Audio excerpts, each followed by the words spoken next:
and welcome to the Effortless Being podcast. I'm your podcast host, Deandra, and as always, I'm super excited to be here. If you're new here, hello and welcome. In this podcast, we talk about mental health.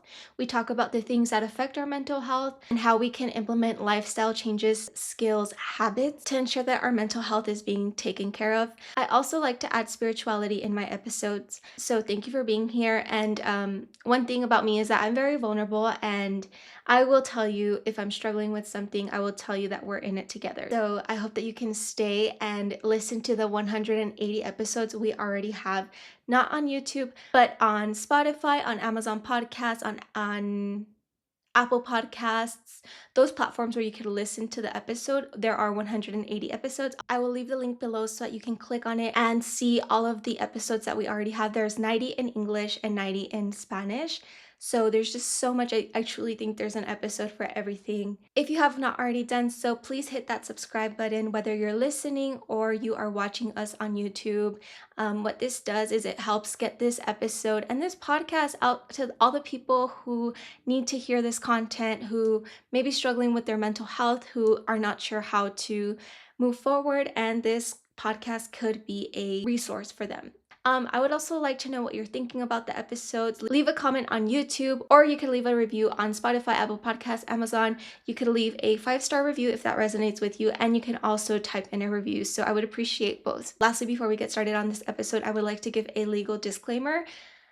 My podcast, these episodes are for educational purposes only. I'm not intending to give you therapy. I'm not intending to give you advice. This is simply an informational podcast. So without further ado, let's go ahead and get started. In today's episode, we're going to be talking about communication styles. I think this is so extremely important, and we'll get into why right now. But we will be talking about passive communication, aggressive communication, passive aggressive communication, and assertive communication. Why we communicate in that way, what purpose they serve in our life, and how to change it if it's not working for us. If you are struggling in relationships, if you're not feeling heard, if you're feeling resentful of those around you, then I would highly recommend that you take notes and listen to this episode. We all deserve to have our needs met in a kind, loving, and fulfilling way. So the first communication style we're going to be talking about today is passive. People who communicate passively don't really communicate. They suppress what they actually feel. They put the needs of others ahead of their own.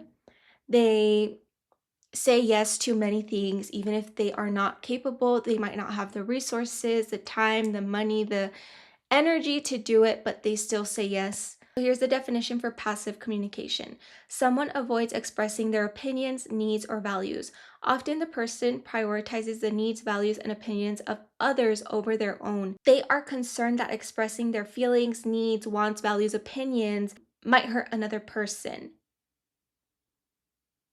And passive communicators hope that other people understand or know what they want without having to tell them. People who communicate passively, like I said, are not communicating. So they might feel frustration, which will build over time. This might result in an outburst as a consequence. People who communicate passively might say things like, I'm fine with whatever you decide.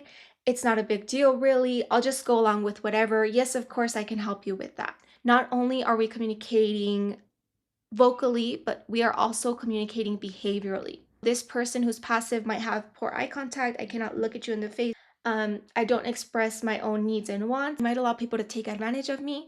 And that person might be soft-spoken and just like really like small because they don't feel like they could take up space. Passive communicators tend to feel resentful because they are not expressing their needs, their wants, because they're so afraid that if they do express this need, this want, people are going to leave them. People are going to be mad at them. It's like this indirect control over people's reactions. Like, we're not going to tell them that we need this thing, that we want this thing, that we think this thing, because we don't want them to react in a certain way. We don't want them to respond in a certain way. I see a lot of people-pleasing tendencies here, a lot of lack of boundaries, a lot of self-abandoning behaviors, and I can definitely see how this leads to resentment. Why do we do this? It's a learned behavior. We learned somewhere along the way that our needs did not matter, that other people's feelings mattered over ours, that we are responsible for other people's feelings. Therefore, I cannot say my opinion, my needs, my wants without an outburst on the other end. So we learned to abandon ourselves, especially if maybe we had a caretaker, a parent, or just someone in our life who was not able to meet our needs. We learned that they're not important, so we're just going to suppress them and keep putting the needs of others ahead of our own. You might be holding it in. Yeah, that's fine. Of course, it's fine. Yeah, of course.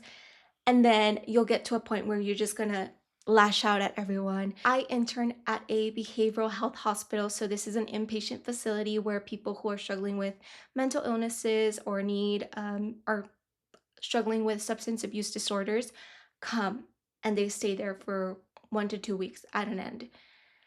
What I've come to find is that a lot of these people are not communicating their needs. They just keep bottling it up and think that I can take care of it on my own. I'll do it on my own.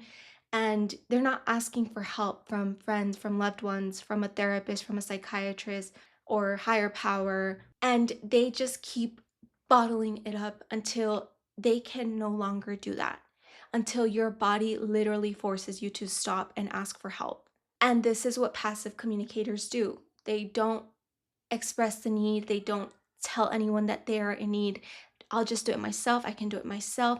This is usually what passive communicators do.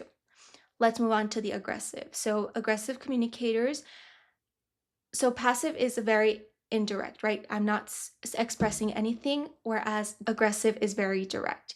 You know when I'm upset, you know when I'm angry, you know when I'm sad, you know everything, and it's my way or the highway. In this communication style, the person does not really care for the emotions, the well being, the values, the opinions of others. It's just me, me, me. Again, this is not to judge you. I'm simply trying to bring awareness to our communication style. With this information, I'm hoping that you're assessing if it is working for you or not. You can tell if it's working for you by how you feel. Are you feeling guilty for communicating in the way you did if maybe you were communicating aggressively? Are you feeling resentful of others in your relationships, out in the workplace, because you're not communicating at all? Or do you have fulfilling relationships, which, it could be that one too. Aggressive communication style. A confrontational style where a person expresses their needs, opinions, and feelings in a way that violates the rights and boundaries of others. They struggle to see the needs, values, and opinions of others. They might yell, blame, criticize, interrupt others. Gottman states this communication style, or tendencies of this communication style, as one of the 4 indicators that a relationship will end. So just food for thought. This communication style can also lead to abuse, whether it is physical, sexual, or verbal abuse. So some things an aggressive communicator might say is, I don't care what you have to say. This is how we're doing it because I said so. You need to fix this. You need to fix this immediately. Why isn't this done yet? I told you to do this a day ago. Why haven't you done it yet? So it can also be staring and glaring, like, I told you to do this a long time ago. Why haven't you done it? Like that. That's aggressive, and you can feel the energy, right? Body language. So your body language, again, even if we're not verbally communicating something, our body is communicating. So we're always communicating something, even if we think we're not. So this could be like invalidating someone's personal space, pointing finger, you did this, why did you do this? Clenching fists, that's very aggressive. Throwing objects, slamming doors, or making physical threats. That is aggressive communication style. Again, it's my way or the highway. It doesn't mean we have to be yelling, but it could just be like blaming and pointing fingers. You did this. No, you did this. Yelling. Where did we learn that we had to yell, that we had to be in control, that we had to not let others have a voice in order for our needs to get met? Where did you learn this behavior? Was it in your childhood? Was it in a relationship, in a friendship, in school? Where did you learn that you had to yell, that you had to cry, that you had to become aggressive to communicate what you're feeling, instead of just using your voice in a calm manner, in a calm, direct, respectful manner? Because this is a learned behavior. Aggressive communication is learned. You learned it somewhere. You learned that you cannot get your needs met unless you're yelling at someone, unless you're blaming someone, unless you're crying at someone, unless you are pointing fingers at someone and disrespecting them. Just to get you to start thinking, you might communicate passively sometimes, you might communicate aggressively sometimes, depending on how high the stake is. If I feel like I'm gonna be rejected by someone, I might just communicate passively. I might not say anything. Whereas if I'm in a situation where I'm not being heard and I'm feeling frustrated, I might communicate aggressively. Let's move on to passive aggressive communication.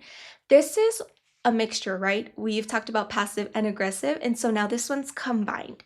So we've mentioned that passive is indirect, aggressive is direct, passive aggressive is indirect.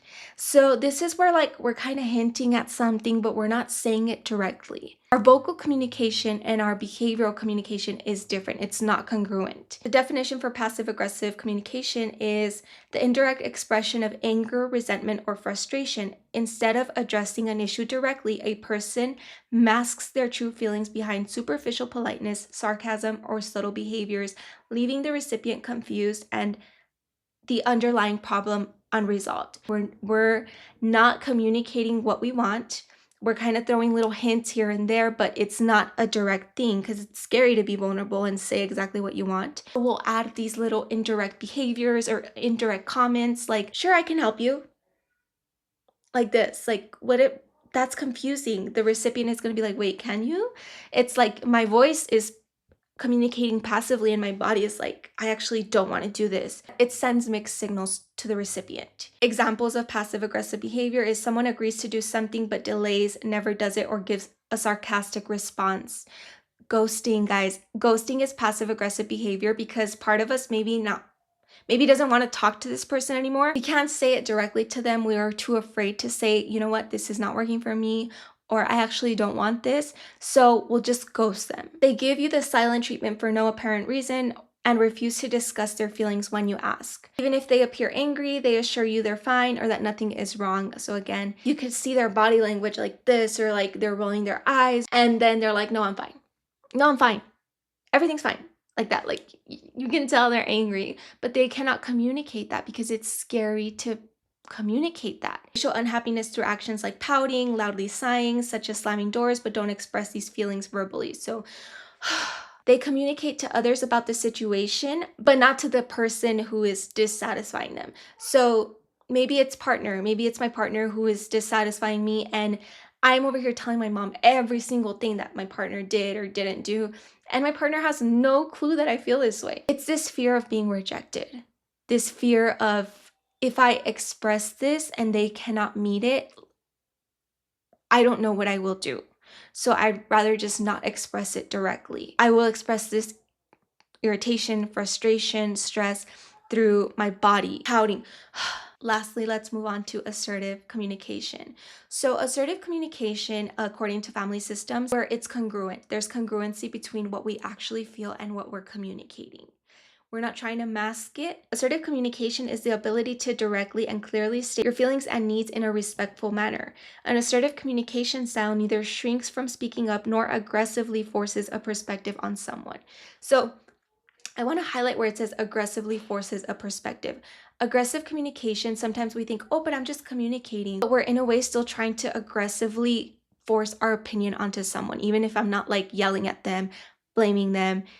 Sometimes it's just in our words and our verbal behavior. This assertive person knows their wants. They know what they want, they know what they need, and they're able to communicate that in a respectful manner. And whether they communicate it or not does not depend on the other person's reaction. So with passive and passive aggressive, it's like, I won't communicate this unless I know that person can meet my need.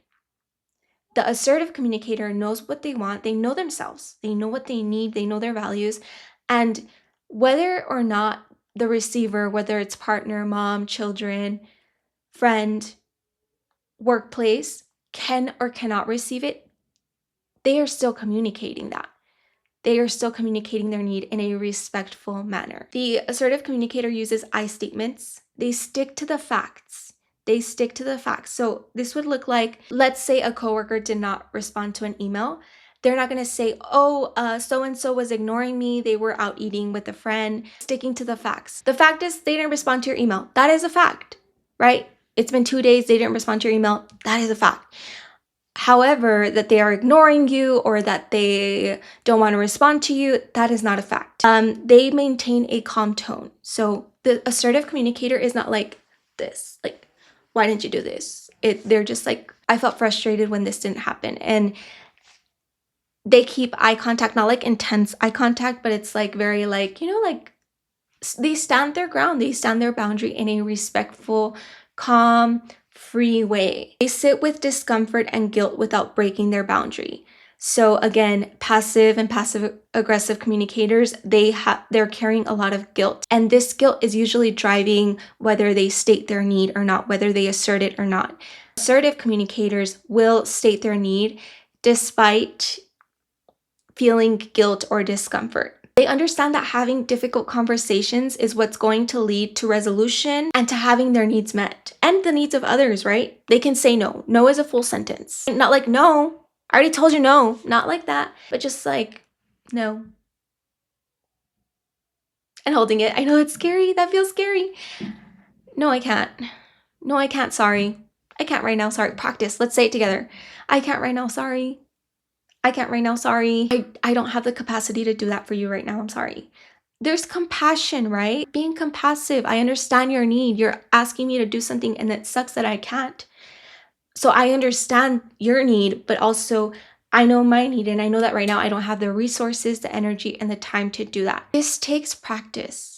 Being assertive takes practice. Let's go with the I statements. I love I statements. I practice them all the time. I barely learned about I statements this year, like a year ago. And I love them. I love saying, I felt really hurt when.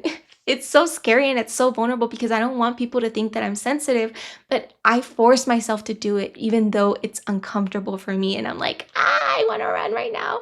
I still do it. I statements are a way that we can communicate. This is where we say, I feel blank when blank, and then we provide a solution. This is why I'm telling you, an assertive person knows what they want. We want to express what we are feeling right in the moment. Maybe there's an activating thing. Someone does something, someone says something, I feel a certain way about it. I want to tell them right away.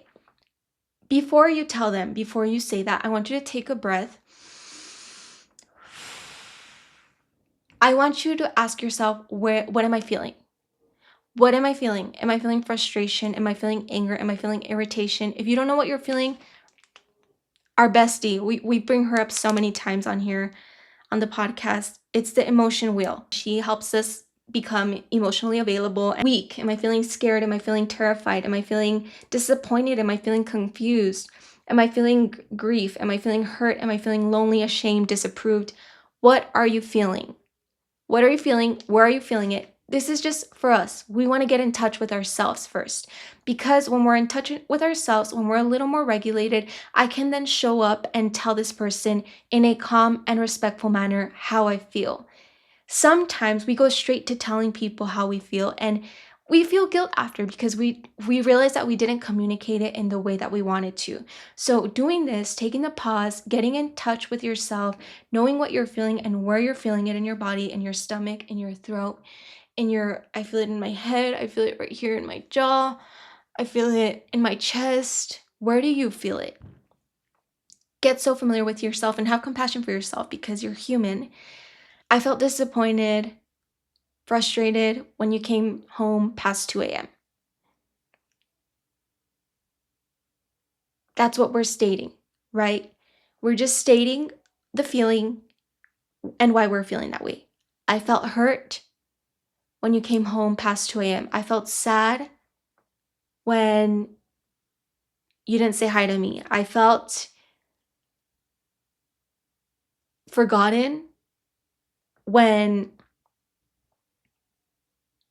you didn't read my email. And then what do you want? This happened. You feel hurt, you feel sad, you feel frustrated, you feel disappointed. What do you want? What behavior do you want to see more of? Do you want to spend more time with that person? Do you want more communication with that person? Do you want a hug? What is it that you want? I feel really sad right now. Can you hug me? Can we hug? Resolution. And this is a back and forth, it's not like my way or the highway. It's not like I need this, you need to do this. That's not I statements. That's not assertive communication.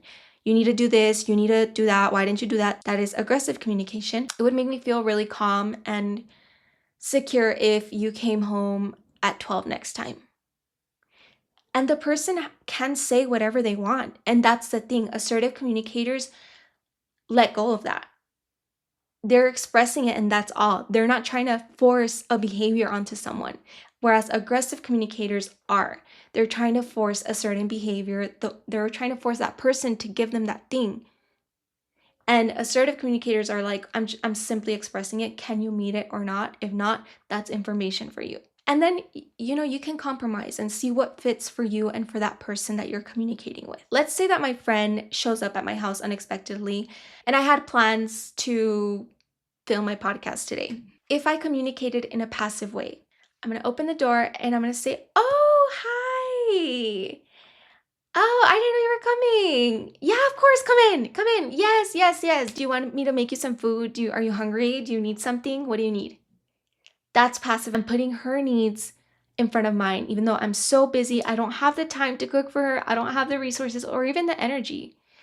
I'm going to start feeling resentful because I'm looking at the time and I was like, oh, by 3 I was going to do this and it's already 2:30 and I haven't even started.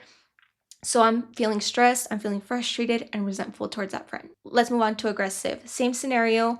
Friend shows up at my house unexpectedly and I have a busy schedule today. So open the door. Why are you here? Why would you just show up unannounced to my house? They're communicating something. They're trying to get their need met, but there's a way that we can do it in a more respectful tone because we don't know if maybe the friend is going through something, and not that we have to put their needs ahead of our own if they're going through something, but like you just never know what people are going through, so just be kind. If my friend showed up today and I communicated passive aggressively, I would be like, "Oh, what are you doing here?" "Yeah, I guess you can come in, sure." So this person is like, that's confusing. Like, imagine your friend being outside, like, wait, I'm confused. Like, yes or no? I would be like, you're sending me mixed signals. Is it okay or not? You're verbally communicating something different than your body. So voice is saying, yes, sure, I guess, which I guess is kind of like I don't really want you to. But we just can't say that directly, right? We can't say no because that's so scary to us. And then assertive communication, same scenario, except now I communicate assertively. So friend knocks on my door and I open it and I'm going to be like, "Oh, hi. What are you doing here?" Maybe friend wanted to hang out and I would be like, "Oh, you know what? I would love to, but I have such a busy schedule. What if we can do it another day? Is there another day that you can do it?" So I'm meeting my needs because I'm saying no. I'm not abandoning myself. I'm not abandoning my to-do list and the things that I said I was going to do, but I'm also not being unkind. And I am also trying to meet her need, right? I'm also trying to see how I can help her in a certain way. And you don't even have to do that. You could just be like, "You know what? I can't right now. I would love to, but I really cannot right now." You could leave it there. And the thing is that we're going to feel guilt. If you're barely starting with this, you might feel guilt. If you're barely starting learning about this, um I do recommend you look into I statements and sitting with the discomfort of saying no. Practice in low stakes situations, like maybe with a stranger that you don't know and that you don't care about what opinion they have about you. Maybe you can say no to them if they ask you for a favor. And then you kind of like start upping that a little bit more and expressing it to your friends and then to your family and then to your partner because I know how scary it is. I understand it. So it is a lot of sitting with the guilt of having needs because we were told a long time ago that our needs don't matter and that we're wrong for having needs, but that's not true. You're human and you matter and you're important, and no one is going to make you feel that importance but you. You have to give yourself the place. You have to give yourself the love, fill your cup up, stand up for yourself if you want other people to do the same. Sit with the guilt, feel it in your body. Sit with the guilt, feel. If you hear like little kids in the background, it's because we're babysitting my sister's children this week. So they're here and I cannot, I've tried to tell them to be quiet and they don't because they're 2-year-olds and a 1-year-old. So I hope you understand. Sit with the guilt, sit with the discomfort, cry it out if it's so that uncomfortable for you. You matter. Your needs matter. I know you learned that they don't matter, but they do matter. You matter a lot. Practice. Practice makes perfect. We're just practicing. It doesn't have to be perfect, guys. We're not perfect, and that's not the goal here. I want you to know that if you do communicate aggressively or passively aggressively, there's nothing wrong with you. As I said, this podcast was about we're learning new skills, new habits, new lifestyle changes that we can implement in our life to make sure that our needs are being met and that we feel good about ourselves and that we feel good about life and that our mental health is in a good place. So, thank you so much, guys. If this episode resonated with you, I recommend that you keep listening to it. Repetition is great, it helps our brain learn it the more we listen to it. And if you know of someone who would highly benefit from listening to this episode, I want to ask you to please send it to them and to please share it with them. Tell a friend to tell a friend, share it with a friend. I would really appreciate that. Thank you so much for being here today. Thank you so much for showing up for yourself and for learning, growing your beautiful brain that you have. And I'm sending you so much love, so much light, and I will see you on next week's episode. Thank you.